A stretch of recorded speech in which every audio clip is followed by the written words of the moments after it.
A ver si Ahora sí. cuando la primera posición que se da desde el nacimiento, a partir de la vida postnatal del bebé, es la posición esquizoparanoide. Habíamos dicho que estas posiciones, tanto la posición esquizoparanoide como la depresiva, nos acompañan durante toda la vida, pero se instalan por primera vez a partir del nacimiento del bebé. Entonces, a través de este mecanismo, que es esquizo, porque divide, y paranoide, porque tiene ansiedades persecutorias, el bebé no diferencia un objeto total, sino que se relaciona con un objeto parcial. El primer objeto parcial con el que se relaciona es con el pecho. Entonces, a partir de ahí está actuando ya la pulsión de vida y la pulsión de muerte. La pulsión de vida que tiene que ver con el objeto bueno, gratificante, que lo idealiza, y el objeto malo que es el que le produce las ansiedades persecutorias. Sí.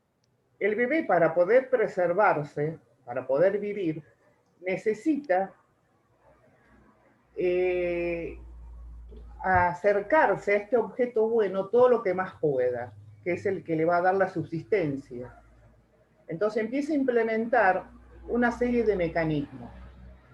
El primero es el de escindir, separar, dividir, splitting, como ustedes ven, disociar este objeto bueno de este objeto malo.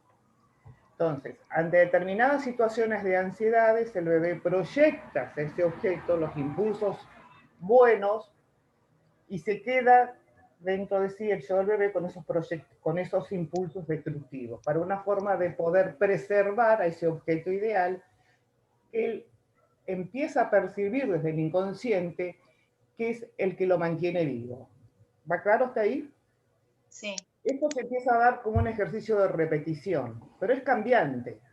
A veces introyecta el objeto bueno y proyecta fuera el objeto malo. Y si no, se puede dar a la vez a la inversa.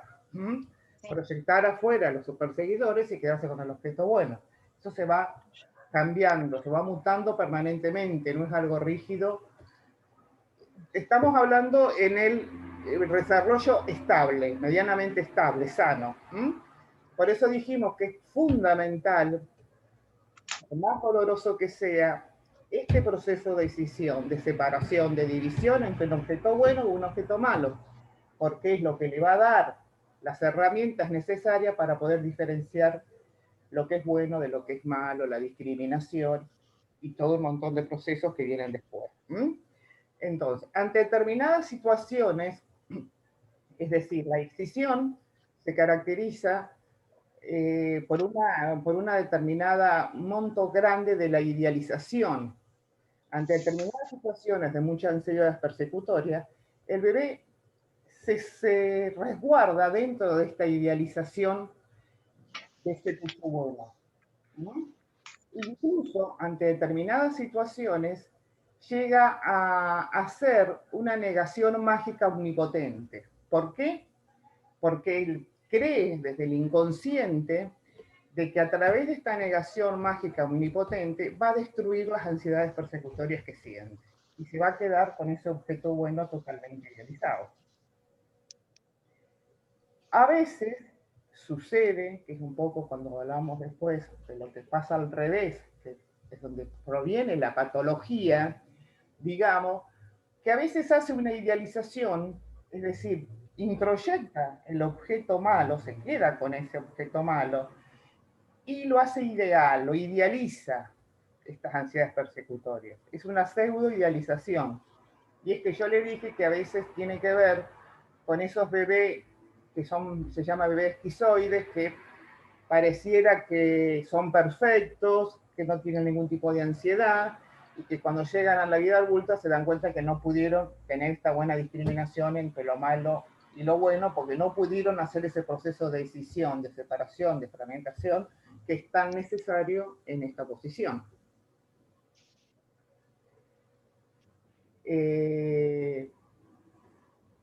Esta idealización, cuando es muy intensa, es decir, una cosa es lo que nosotros tenemos que entender, es que este primer proceso se da en los bebés, pero es porque recién es nacido. lo que uno tiene que ir viendo es que esto va produciendo cambios y se van modificando en la madurez de cada uno. No es que quedan primitivamente como se dieron en el bebé, que era un yo débil, que había que incorporar cosas y que no se nacía. Entonces eso se va mutando, se va cambiando. Yo lo que dije es que la idealización, cuando se llega a una determinada vida adulta, se convierte en un obstáculo para determinadas cosas, porque una extrema idealización es lo que no permite ver al objeto real. ¿Mm? Porque si uno ve el objeto real tiene aspectos positivos y aspectos negativos. Si uno se pasa la vida idealizando determinadas situaciones, está en busca de una perfección, digamos, de una cosa todopoderosa, y no es la realidad misma como se dan las circunstancias de la vida diaria de cada uno de nosotros. ¿Va quedando medianamente claro? Sí, sí, sí. Sí. Sí. Por eso, es decir, un bebé, un niño, es entendible que haga esta idealización porque no tiene otro camino para, qué sé yo, se fortalezca y para poder vivir de una forma mejor esas ansiedades persecutorias que siente. Y además cabe aclarar que no es que el bebé está permanentemente sintiendo estas ansiedades. El bebé come, un bebé medianamente sano, come, se alimenta, duerme, pero ante determinadas situaciones aparecen estas ansiedades, que primero son persecutorias y después cuando se pasan depresivas o ambas. Y nosotros en nuestra vida diaria y en nuestra vida adulta ante una determinada crisis, también nos aparecen estas ansiedades persecutorias y estas ansiedades depresivas. ¿Mm? Por ejemplo, ante esas ansiedades persecutorias y ansiedades depresivas, en la vida adulta depende de la madurez de cada uno o al recorrido que haya hecho o las herramientas que haya podido incorporar, las va a poder ir llevando de determinada forma. Pero no es que se van a estar siempre en nuestras vidas. Y ante determinada situación hacemos una crisis y dividimos el objeto en uno bueno o en otro malo, pero después podemos integrar y ver el objeto real. Por eso es bueno que se aparezca después, cuando aparece la posición depresiva, que se desidealice ese objeto y que se lo pueda ver genuinamente como es. Bueno, creo que ya está. Y si no está, lo lamento. Respecto a eso, yo también tenía una pregunta relacionada.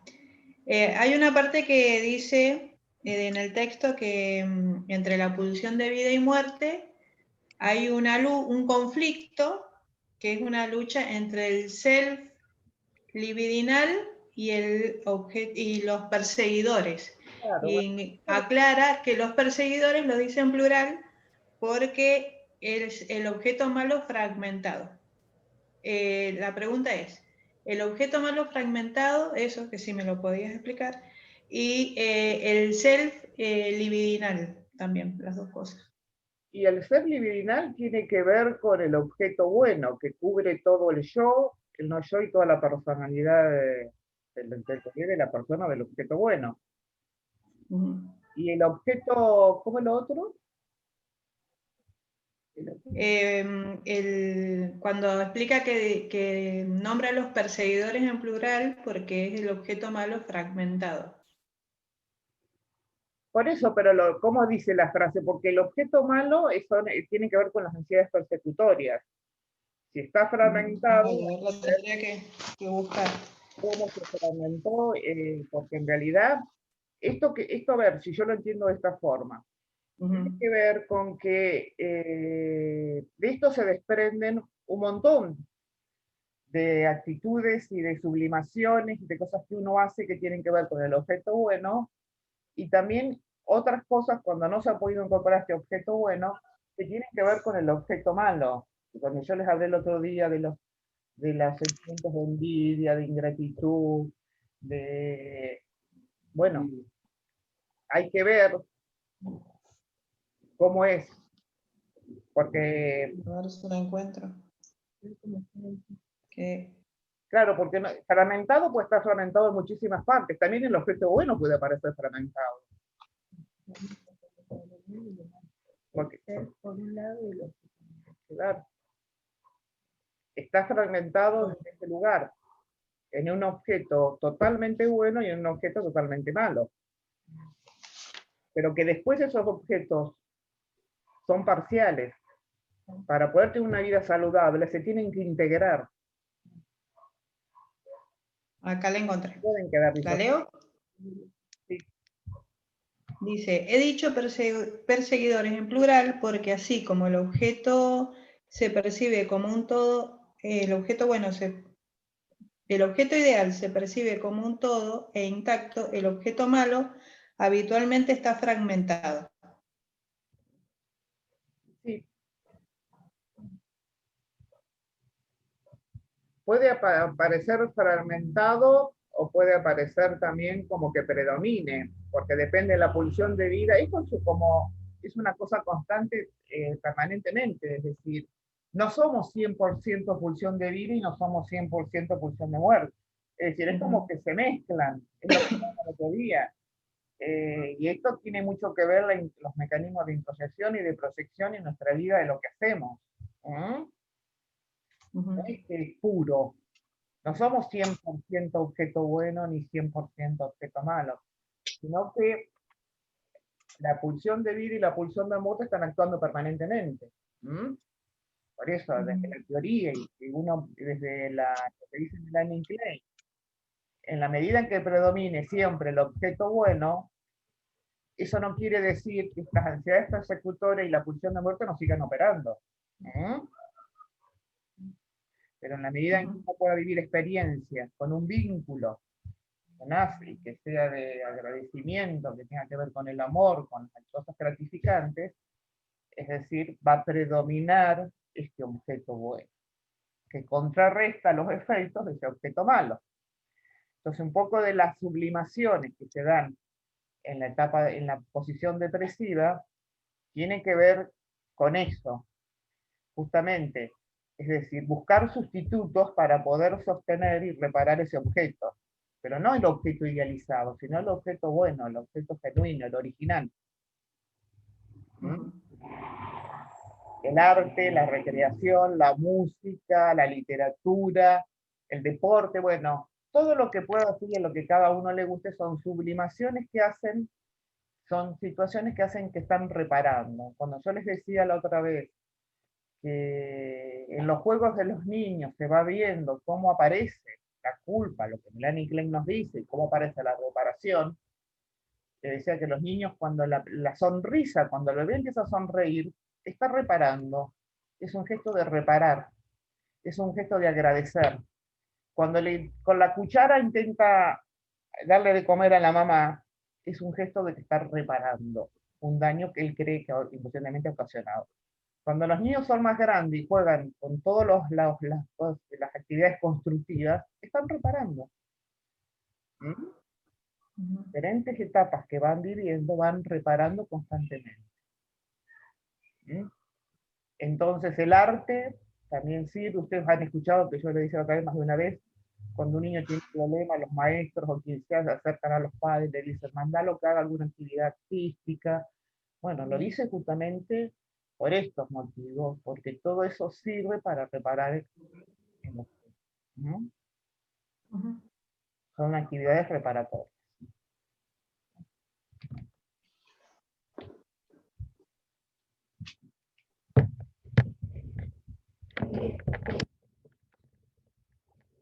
Y ahora, como Laura estaba hablando de la sublimación para Melanie Klein, para Freud, ustedes se acuerdan que la preocupación que él tenía era precisamente qué ocurría con esa pulsión sexual, ¿no?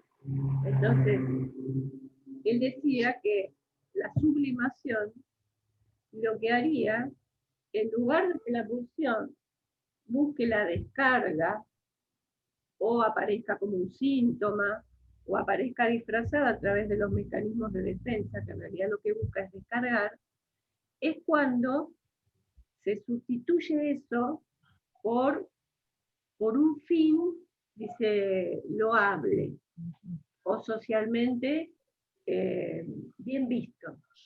Y ahí que sería sublinar lo que tiene que ver también con la creación artística, lo que tiene que ver, por ejemplo, también con cualquier actividad intelectual, ¿sí? Y sería el único mecanismo de defensa que no deja resabio, dice Freud. Entonces, la pulsión sexual estaría también, para Freud, detrás de fines aparentemente que nada tienen que ver con esto, ¿no? Detrás de estudiar, detrás de crear un objeto artístico. En todos esos lugares, para Freud, lo que está detrás tiene que ver con la energía sexual, que encuentra un fin socialmente bien visto, digamos, loable, aceptable y demás. Esa es la sublimación para Freud. Bueno, a ver, ¿se entendió? Pongo los lentes para ver las caras. ¿Sí? Bien. De todas maneras, vamos a seguir trabajando sobre todos estos mecanismos de defensa. Cuando veamos teoría de la enfermedad única, le vamos a dar otra vez otra vuelta, y algunas cosas de estas que están hablando con Laura van a entender por qué Pillon-Rivière usa determinados términos, si bien conceptualiza diferente, porque él tenía también, así como tiene una raíz freudiana, tiene una formación kleiniana, o tuvo una formación kleiniana muy fuerte, ¿no? Y Melanie Klein realmente hizo aportes importantes, porque, en principio, porque abrió la puerta para poder entender a los niños, ¿no? Entender lo que eran las psicosis infantiles. Así que no era un terreno que se abordaba desde el psicoanálisis de Freud, digamos, al freudiano. Ana Freud toma el análisis de los niños de otra manera, sea más didáctico el análisis. ¿Alguna duda más? ¿Pregunta? Aprovechen. Yo tenía una duda con el tema del complejo de Edipo. ¿Cuál es tu duda? Por ejemplo, en mi caso, que yo soy madre soltera y mi hija no tiene un padre o la figura paterna. Ahí, ¿cómo se podría llegar a identificar, por ejemplo? Ahí Freud lo que te diría que sería cualquier figura masculina. ¿Sí? Cualquier figura masculina sería la representante en esa tríada. ¿Sí? De todas maneras, por eso yo creo que hoy es un tema polémico, el complejo de Edipo. Yo les decía en ese momento que, por un lado, porque él lo plantea como un universal, o sea, independientemente del tiempo, la cultura, y no como una construcción que tiene mucho que ver con el patriarcado, en realidad. Hoy lo analizamos desde esa perspectiva. De la misma manera que él hace un abordaje del complejo de Edipo en la mujer, desde una concepción que es claramente una concepción patriarcal, ¿no? Pero también era lo que era predominante en esa época. Piensen ustedes que las mujeres, ¿sí? Ocupaban precisamente un lugar que era hasta infrahumano, digamos, ¿no? El otro día estaban diciendo, en un momento, no hace tantos años, se declaró que las mujeres somos personas, más allá del derecho al voto y todo lo demás.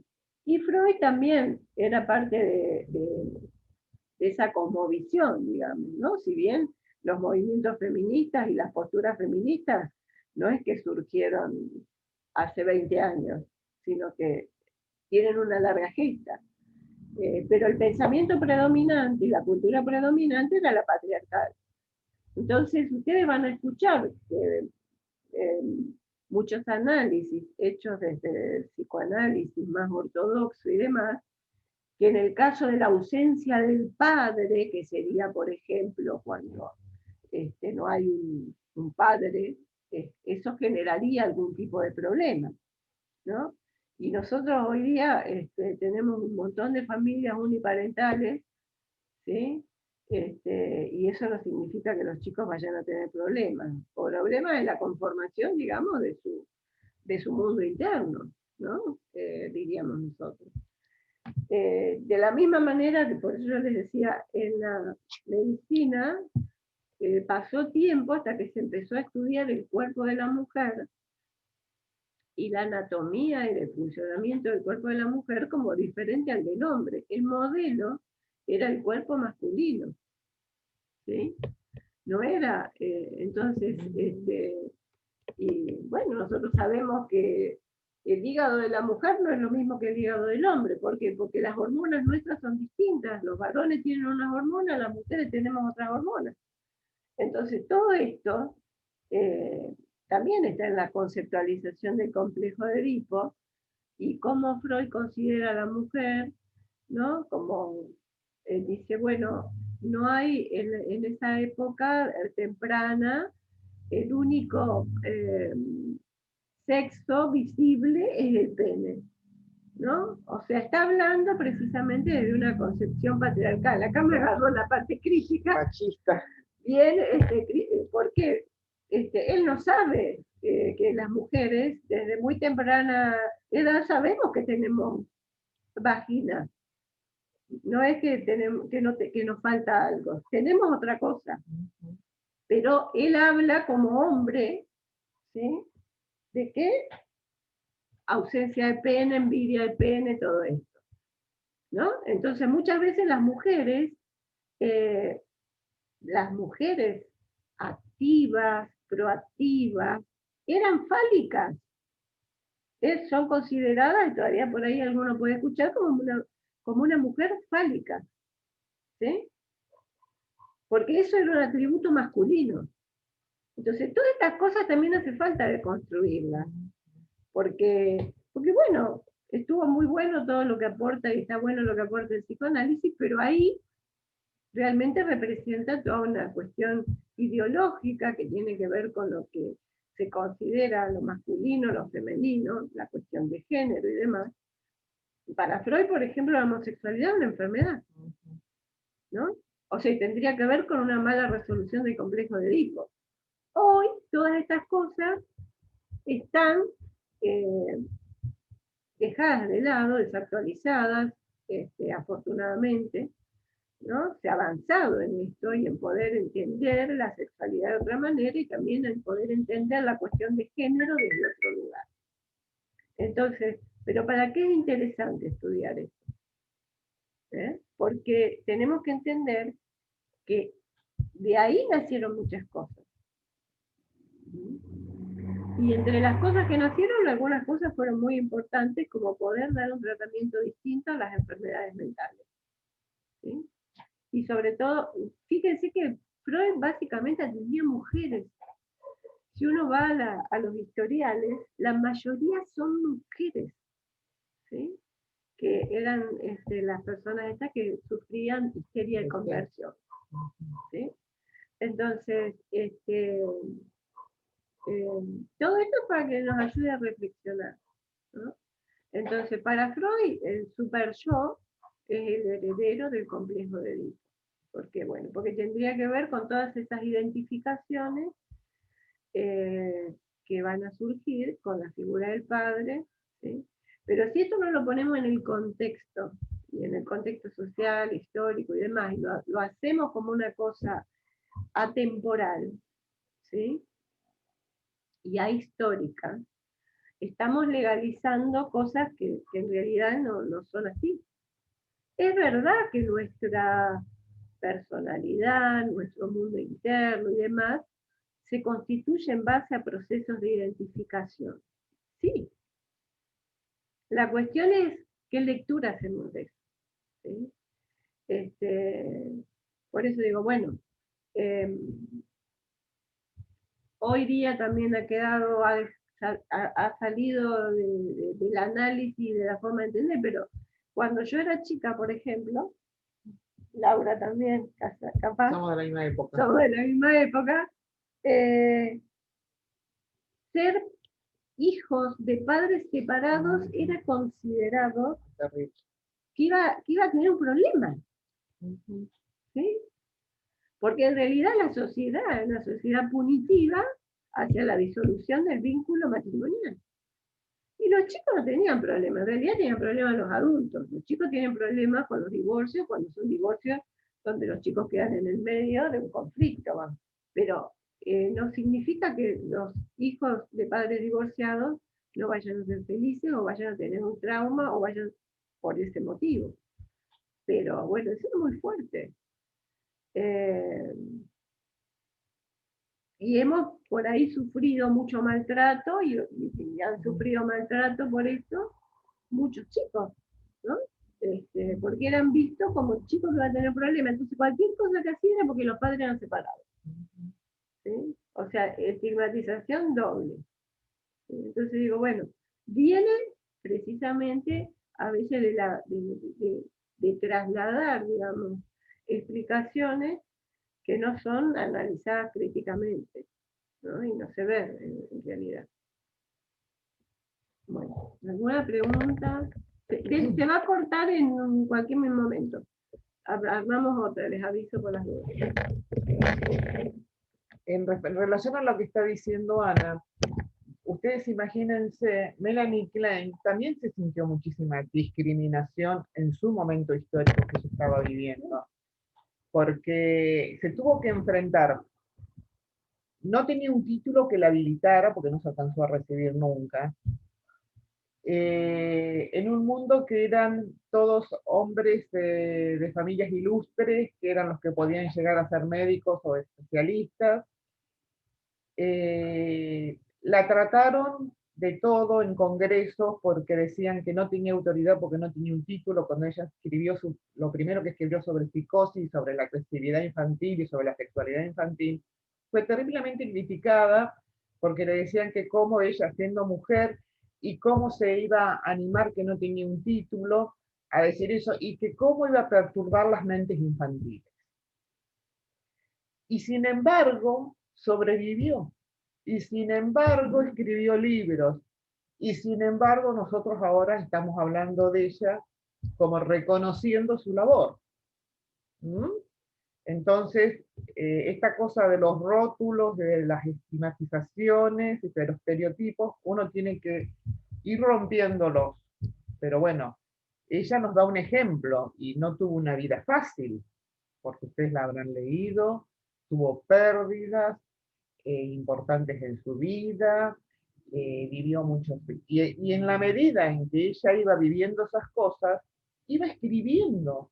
Por eso ella sublimó muchas cosas, pero ella habla mucho de la reparación, porque ella lo puso en práctica en su propia vida. En los diferentes momentos históricos donde ella le tocó vivir, fue sacando escritos que tenían que ver en parte con su proceso interno que estaba viviendo. ¿Mm? Por eso, más allá de que uno concuerde, esté de acuerdo, no esté de acuerdo con lo que dice Melanie Klein, uno no puede reconocer la labor científica que tuvo. Y no solamente esto, sino los años de estudio que le llevó, porque uno puede criticar a alguien que escribe algo, pero uno tiene que valorar que detrás de eso hay una preparación, una formación y años de estudio. Eso es lo importante.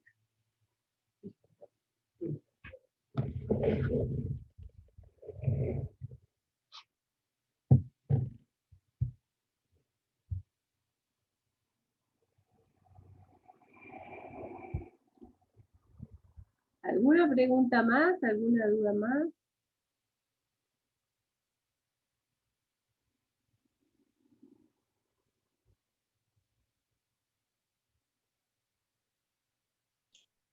Yo me sumo a la pregunta de Karina de los mecanismos de defensa, pero me interesaba también la introyección y la proyección. No sé si después en la otra parte la vamos a ver.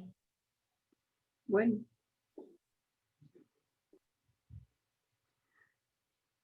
¿Alguna otra cosa más? Así.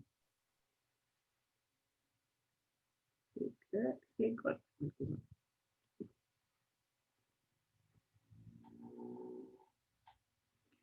Yo acá tengo el manual de la plancha, el diccionario de la plancha y Pontalí. Después buscamos la definición y la leemos juntos.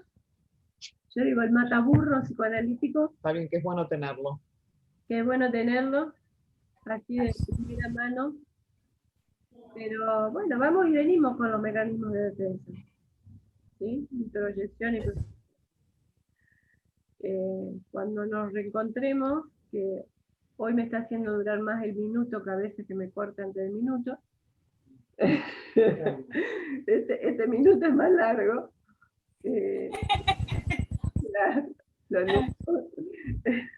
Chao, uva. Es un minuto largo, sí. A veces